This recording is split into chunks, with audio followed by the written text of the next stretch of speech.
It's January 31st, 1990, and another remarkable event is about to be uncovered by Arion, Rebecca, and Olly, the Retrospectors. When I see a queue at the drive-in, I turn back if there's more than half a dozen other cars. It's just not worth 5 minutes of my time waiting for a milkshake. But on this day, in 1990, 30,000 Muscovites lined up in freezing cold Pushkinskaya Square just to get their hands on a Big Mac.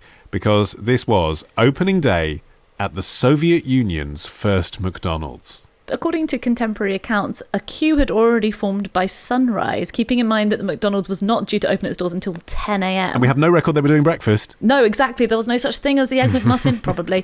And the branch would actually end up closing at midnight, 2 hours later than advertised, just to serve those 30,000 hamburgers to all the people who had queued up for hours just to get a taste of them.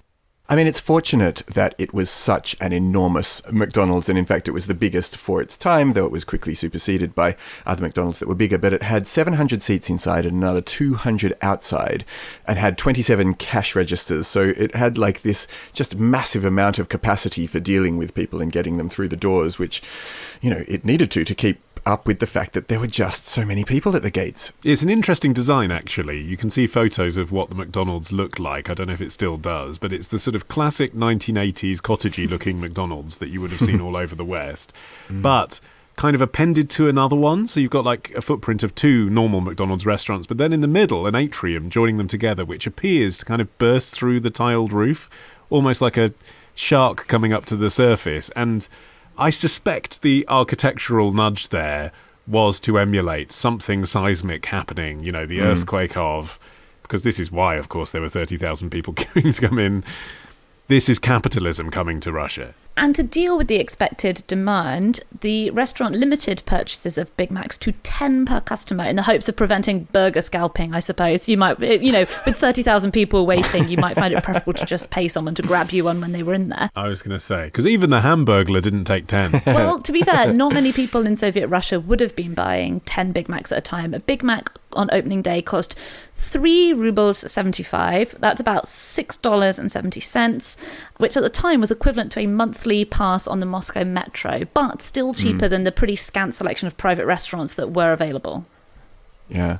I mean, Olly, you hinted at politics, but just to put in context when this opening took place, the Berlin Wall had fallen just 3 months before this, and it was at the height of the then President Mikhail Gorbachev's perestroika economic reforms. So the arrival of these golden arches in downtown Moscow just would have been the most, you know, incredible and literal sign that, as you said, Olly, like, capitalism is coming. It's not just coming, it's here right on your front doorstep. I do wonder, though, whether it was easier to swallow, if you pardon the pun, for the Soviets, that it was the Canadians they were joining force with rather than the Americans. Because, of course, McDonald's is almost sort of the ultimate symbol of 20th century America, but it's a Canadian flag that's on the door in the photos. There's the Soviet flag and the Canadian flag. And the reason for that was that it was actually a joint project between George Cohon, who was the founder and CEO of McDonald's in Canada, who'd met Soviet Union officials at the 1976 Summer Olympics in Montreal, and Moscow's city council. And together they had commissioned this giant restaurant. And I don't know, it's obviously America coming to Russia, and yet somehow, because it's Canada coming to Moscow, it perhaps just feels a bit more palatable to the Muscovites. Canada is definitely the polite face of America. Let's face it. And yeah, as you mentioned, it had been 14 years in the making to actually get the McDonald's open. And George Cohon would actually be named Pravda's Capitalist Hero of Labour of 1990 for his Herculean efforts in getting it off the ground. Competitive field, I'm sure. Well, it's interesting, again, looking at the photos of the opening day, all of the people waving flags in the queue as well have been given, of course, the McDonald's flag. I mean, they're not really given a US flag, are they? But it's the McDonald's flag like you get at a kid's birthday party, you know, with the classic golden arches on a red background, which, of course, looks a bit like the Soviet flag. Yeah. Quite interesting. Yeah. Like, they're waving it, and it's like almost like a patriotic Russian thing to be waving whilst you're waiting in line for this most American of meals. And the golden arches have beneath them it just looks so tacked on. Like, no graphic designer came anywhere near this, but it's got the Soviet flag immediately beneath the golden arches. So they were aware of what it meant symbolically, politically, even before they opened their doors. But efforts were made on opening day to bring a bit of Russian atmosphere to this obviously quintessentially American corporate chain. I mean, standing 8 hours in the cold would do that, I feel. I think You're already in a Soviet we've got the Russian frame atmosphere of mind. covered. Yeah. Yeah, box ticked. According to the AP's report from the day, accordions played folk songs and women in traditional costumes danced with cartoon characters including Mickey Mouse and Baba Yaga, a witch of Russian fairy tales. And there was an accompanying photograph, and it looks absolutely horrifying, as you can probably imagine. It does. I saw that scary one. ass Mickey Mouse. Yeah, it's so horrendous. I read an interview with Mitya Kushelevich, who was one of the very early customers, and he recalled this opening in an article that was written in 2014 when McDonald's briefly had to close its doors across all of Russia for sanitary reasons, in inverted commas. In fact, it was in retaliation for the sanctions that the US had slapped on Russia for invading the Ukraine. But what he wrote was, directly above the restaurant was a Coca-Cola sign, another first for the country, that would shine in the darkness, brighter than the red stars atop the Kremlin towers. And on the opposite side of the street stood a bronze of Pushkin, the poet, the conscience of the soul of Russian culture. Add the romantic poet across the road and you have the Holy Trinity symbolizing all that is important to Russians: eating, drinking, and contemplating the Russian soul. I thought that's just the best description of what was going on there. I mean, the food was the likes of which they had never tasted. You know, not just because it was a taste of Americana, but because it's McDonald's. I mean, McDonald's, you know, it's so a part of our culture that you almost don't think about it anymore. It's its own thing. Yeah. But what it is almost a parody of American food, isn't it? That's what it is. Like, it's a copy of a copy of a copy, and you understand that it's good value and that it's a family restaurant because it's cheap, because you've tried the other thing. But imagine never having eaten a burger before and then being given a fizzy drink, the fries, and the Big Mac in that weird 80s packaging. It must have just been so foreign. It might have been like going to a restaurant that was themed after outer space. Yeah, that's such a good description of what McDonald's burgers are to burgers. It does feel like it's the fourth photocopy you've taken on down, and it's lost all of its like soul and like original sort of identifiable features. But I was thinking about that. I was thinking, I just reckon if it had been a Pizza Hut or a KFC that opened first, that would have been a better culinary experience than a Big Mac, even though it might have had less sort of resonance of a taste of the West.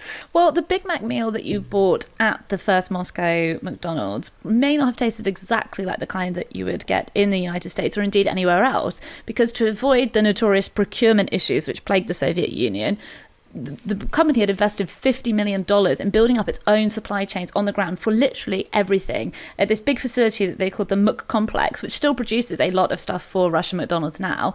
And it housed everything: a bakery so they could make their hamburger buns the exact way they wanted, a meat processing plant. The only thing apparently that they couldn't quite get right were the fries, because Russian potatoes taste slightly different from American potatoes, and so the fries didn't have that quintessential McDonald's-y taste, although apparently the Big Mac was pretty good. Although if it's the first Big Mac you've ever had, you obviously aren't going to know the difference. Fascinating how they engineer that, wouldn't it? Like, can you imagine like tasting the Russian potatoes and being like, no, they need to be blander. Yeah, apparently they imported tubers from America so they could start growing the right variety in Russia. There's also the customer service, which was foreign to both the employees of McDonald's, for which there were 35,000 applications.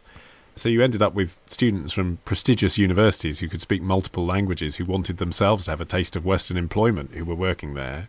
But also for the customers, who just hadn't seen the like of it before, being smiled at. There's some amazing footage from opening day, which I found on CBC, where this Russian woman who was working at McDonald's, dressed up like an American working at McDonald's, with the hair, the makeup, and the dungarees and everything, she was just like, everyone asking why I'm smiling all the time. They think I am laughing at them. Which I just thought was brilliant. You just wouldn't know how to react. Why is this obviously Russian person smiling at me? What have I done? And just a marker of how much times have changed, I was having a quick look on Google Maps earlier, and this McDonald's neighbours now include a United Colours of Benetton and a Cinnabon. One of the people standing in the queue that day with 3 rubles and 75 sub-rubles. Kopecks. It's a kopeck. Thank you. Kopecks. Was the future Hollywood star Jason Statham, who was there with Britain's national diving team. And What? You're just making this up now. You're just putting words together. Nope, this is true. And he didn't want to miss the event, so went down to see the thing and stood in the queue and got himself a Big Mac. Well, actually, history doesn't recount if he actually made it to the front of the queue, but he was there waiting in line to get a Big Mac. If only he'd waited 30 years, he could have had a Cinnabon chaser. Tomorrow. And sometimes they used to mash up cantharides into it as well, which is Spanish fly. Yeah. Jesus. Love the show? Support the show. Patreon.com/retrospectors. Part of the Acast Creator Network.